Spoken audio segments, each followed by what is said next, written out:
is going to be, and initially off the jump, Peterbot, Aussie, they've got control of Slurpy, but they've got company.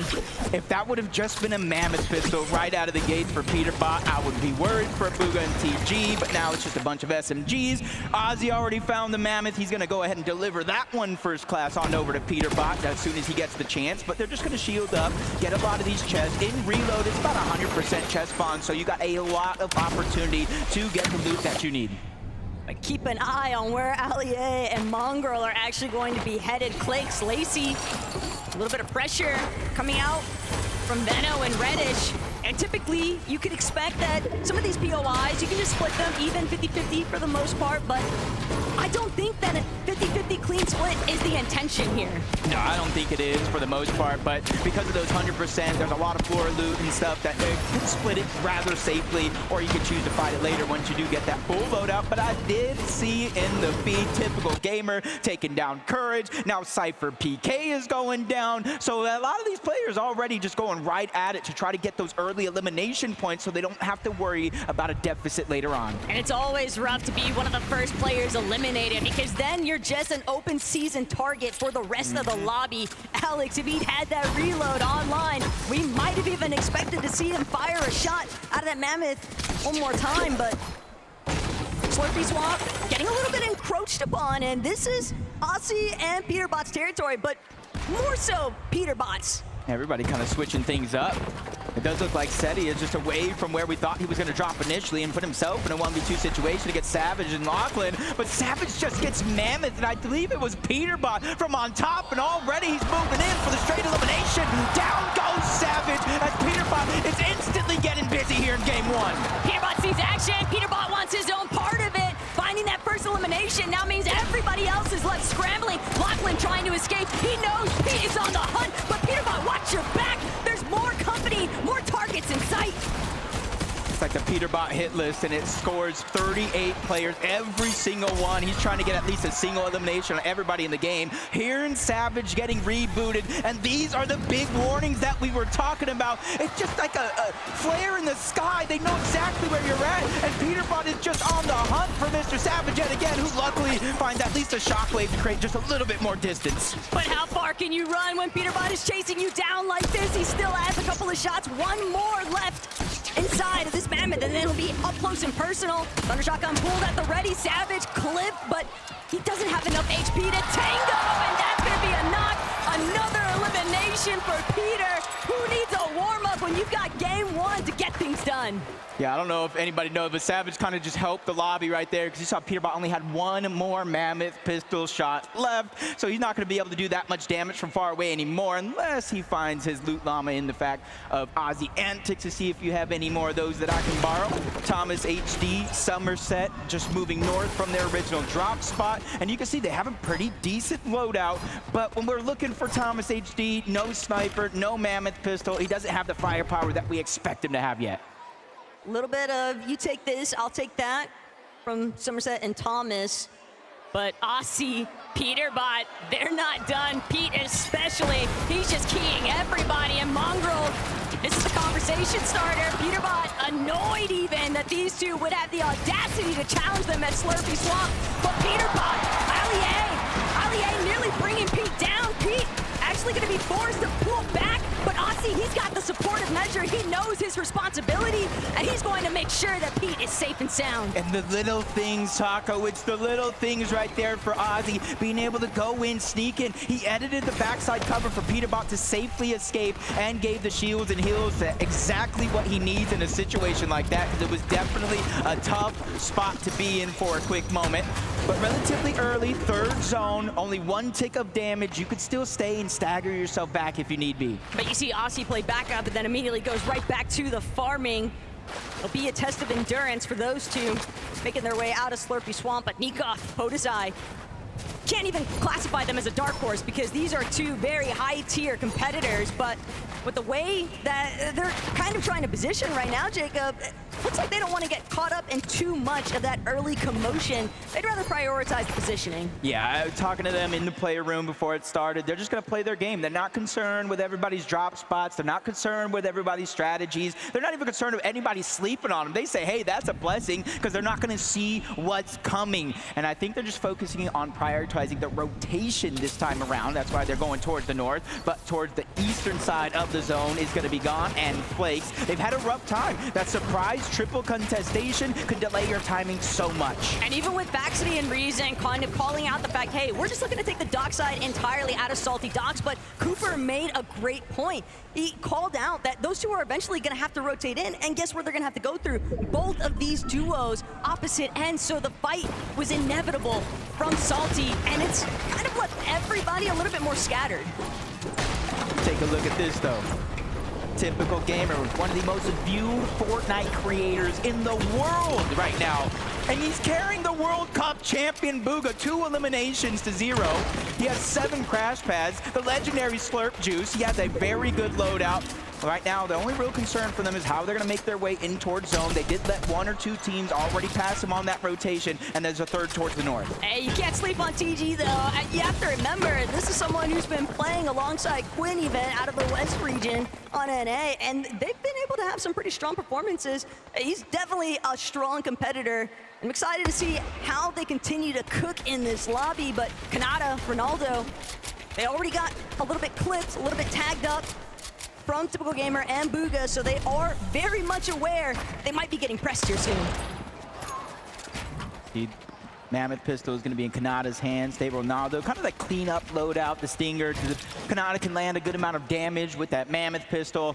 Whether either one of the shotgun or the SMG, he's going to be able to clean that one up easy, but they're just on the side of the mountain. A lot of teams already pressing forward in that rotation. They're just kind of biding their time. They're a team with 2 FNC as champions, by the way, on it, that know that patience is a virtue, and just being able to just slowly let other players make the mistakes that you can capitalize on. And hey, Alex kind of carrying over that performance from yesterday's practice lobbies. Already 3 eliminations. He's definitely keeping in mind just how impactful those individual elim points will actually amount to.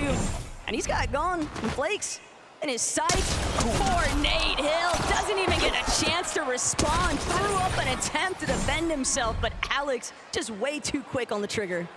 And that's what we were talking about in those practice games. Alex going punch for punch with the likes of Peterbot in terms of getting simple eliminations. As we're seeing the zone, it is going to close up just a little bit, but it's a 50-50 with the whole south side being in the zone, and that's why you see Peterbot and Ozzy just trying to rotate to the north. It's not a ton of damage by any means, Taco, but you can see they're trying to save and utilize their heals for as long as possible. And the problem is that Chug Jug that Ozzy's holding onto isn't for him. That is got Peterbot's name on it. And the longer that Aussie can hold on to that without having to actually use it on himself, probably the better off they're going to feel with these rotates.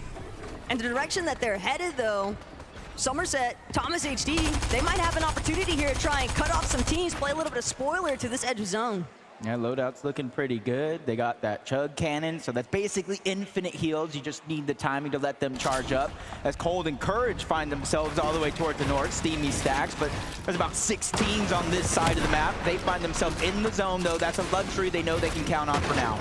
This is still a nice readjustment in comparison to a lot of the troubles that we saw them encountering in yesterday's practice games. Courage, Cold, they'd rather bide their time. They don't actually have to throw away their positioning anytime soon, but if Regs and Nahil get a little bit too close in their space, you can expect some sparks to fly. Yeah, and I feel like it's this point of the game, the nerves start to just get a little bit more up there because those reboots are about to turn off in Zone 7. So most of the teams have already rotated. You can see it in the minimap in close proximity of one another. So even though if you go down here, now it's the 6th zone, you will reboot, but where are you gonna go? Where are you gonna find the loot? So that's why you're seeing a lot of these teams taking it just a little bit more serious than some of the games that we saw yesterday. Plus, you got to keep in mind, Cooper, Zemi, they were grinding all morning. They've got to be feeling very warmed up, doing nonstop 2v2s up against Kanata and stable Ronaldo. And the way that they just shockwave towards that center zone, they're bound to get caught up in a little bit of action. But Reddish, Veno, first off, they want to be the ones intervening. Gone and Flakes, they've got an exchange up against Kanata. They took out Ronaldo, but Reddish and Veno, they don't want to let up any pressure. They're just going to continuously spray into where that action's taking place. I just feel so bad for Ronaldo right now. I don't even know where he's going to end up landing, but if he can find his way back to Canada, that will be good. And they are kind of deep in the back of the zone.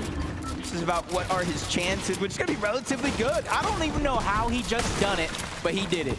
And that's what you look at a former FNCS champ for, okay? Ronaldo's got his method. He's got some tricks up his sleeve. He's got a little bit of vengeance against typical gamer. Gone in flakes, interrupting. That's just so rude. Just tough spot to be in, too. He couldn't even fully stand up. He was kind of stuck, crouched down at the top of the mountain. Cooper, Zemi, honestly, leading up into this Pro-Am, this has to be one of the most predicted teams in top 5, one of the most predicted teams to actually win the FNCS Pro-Am. But hold up, Cole getting busy. Courage said they were going to take out Cypher PK. I'm not sure if he said he was going to do it himself or he was going to let Cole do it for him. Look, who else was getting their duo bananas? Who else was getting their duo water? Courage, that's who.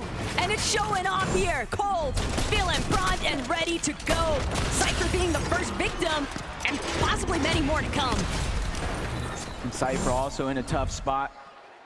With Moxie being a little bit of a solo here for a few seconds, if she can buy the time, they will. And you hear that sound, reboots are going to be disabled from here on out. If you go down, you are forced to watch the rest of the game play out. Oh! Every player for themselves, and absolutely nobody is safe. Shockwave or crash pad, whatever direction you want to head, but you've got to keep your head on a swivel, otherwise you might lose it. As Veno so nicely showcased, but Veno and Reddish, they've still got their work cut out for them. They know there's a lot of neighbors that they don't necessarily want to be knocking on the doors of just yet. You're trying to draw as little of attention as possible. Ooh, Ollie, I did see him kind of get targeted by a few players, dropped to a low HP. Peterbot's the one that's actually cleaning up the elimination. Points go to Booga, loot goes to Peterbot. And that's where you're seeing a whole lot of importance as Moxie. We literally saw her go down. Now we're seeing what happens when you get rebooted a little too late, and now she is out of there. But look at Nick and Queasy. They're already trying to come into your eye. Peterbot and Aussie, they're just going to clear out their own dead side rotate. Pete, always happy to get involved with a little bit of box-to-box fighting, and if they're not careful though, High Ground might actually take notice of what's going on. Mongrel, barely lucky to still be alive right now. That's a rare miss from Peterbot. And he's feeling the pressure here because this is a duo competition, but for the rest of this game, Mongrel's gonna have to play it out as a solo, and I think Peterbot sees the weakness. He's getting the green light, but shots come in, they spray the cover. Really forced them to kind of rethink that strategy there for that quick moment. And that's saving Mongrel. He doesn't even know how he just got blessed, but on a High Ground, you know him, you love him. It's Queasy, it's Nick at 30, and hopefully this time around they can hold on to their high ground. The zone pulling over this hillside has just completely set Queasy and Nick in an optimal position, but you always have to be careful because High Ground can be challenged at any given moment, and Queasy is fully aware of that factor. He's already caught a glimpse of Shota and Koyota on that secondary height, but teams are on the move. They're trying to control that front side low, and Podesai, Nikov, waiting for the perfect moment to strike. Yeah, he has to let that legendary slurp juice get his HP and shield back up, because if he were to go now, one Mammoth Pistol will definitely do him in, but now the crash pad's going out. They're just simply trying to make their way to the front side of the gun. Clicks and Lacey, same thing as Cold finds himself with another elimination. That's one each for Courage and Cold. He promised one banana means one elimination, and he kept that promise right here. Oh, that potassium helping counteract those back cramps. Courage, he's coming alive. Somebody throw out the time machine for this man. But Nick, Queasy, still up on the high ground, still trying to prevent anybody in these lower layers, and Reddish Veno caught up in a little bit more of the mix-up than what they were hoping for, but it's Vaxity who's on the back heel. Vaxity gonna be forced to the shockwave away. Cold though, he just lost Courage, but it doesn't matter because Koyota is down for the count. It's a different level of flexibility when you're playing as a solo. No, you not have to be careful anymore as Ozzy gets caught out as well. Cold just taking names and checking them off that list one at a time, but there's no siphon. He needs the HP, and he found Peterbot's Chug Jug. That's all that Cole needed. He just wanted all of the material, all of the opportunities that Aussie was able to provide off that body loop. But Nick, Queasy, they're still intact. They're still fully in control of this high ground. Clicks and Lacey might be hoping to try and counteract this, but from the secondary height position, they still got to deal with these teams on low. Queasy and Nick, they're not letting up either. Alex doing what he can to fend for himself on the backside, but Nikov, Prototype, immediately shockwaving towards the front side low. They're waiting. They're hoping that somebody is going to run into one of their pre-edits. There are 15 teams still alive. Placement points have not touched this lobby just yet. It's all eliminations all the way as Cold is looking for another one. Savage, weak as can be on the other side. Lachlan's there as well. Shockwave from Kanata causing a little bit of destruction and confusion as Cold is simply on the hunt. An opportunity there, but he misses out. But Zemi's going to steal that one away as Peterbot is struggling to get out of the box, but they send him back to the lobby anyway. And Queasy, the lone man on height, he's going to try and just make sure that he's got it as long as possible. Clicks and Lacey, though, all the way in the bottom field. They are making sure that nobody can challenge their current position. Clicks creating so much space. Lacey, all that bot reviewing from last night, buddy. It's kicking in now. Queasy going to be dropped down into the heart of the action, and now Clicks, Lacey, he might actually do this. He finds his former teammate, Veno, the 6 out of 12, as he lands another shot, but he gets Shockwave out of zone, quickly uses his, finds his way back, 0 builds left, but on the high ground, it's his EU competition. He goes for a play, but gets set right back down. Nikov, Ponaside, 4 eliminations, they're in control. And they absolutely blocked off Queasy's attempt to actually catapult himself back up the high ground. Clicks, Lacey, they're just too tangled up. It's only going to be Clicks that manages to finagle his way out of here, but he's going to shockwave up. He sees Ponaside, but he's a target. But Ponaside's been sent packing. It's only Nikov, the other half of the Gentlemates, to keep this one alive. There's one duo left in this game, and it's Cooper and Zemi. Everybody else is solos as Queasy's trying to go for the heal off. The Chug Jug backside of the zone. He barely gets it off in time, but Cooper and Zemi, they have the Chug Cannon. Infinite heals as long as they have the time. Queasy drops down from above, but it's only a short stint. He doesn't want to go ahead and stay there for too long as Nikov goes down. 2v1 situation. If anybody can do it, it has to be Queasy. But Queasy's just outnumbered. Cooper and Zemi are gonna strike first. Victory Royale. And this is the moment they want to keep that momentum building. They won the last game.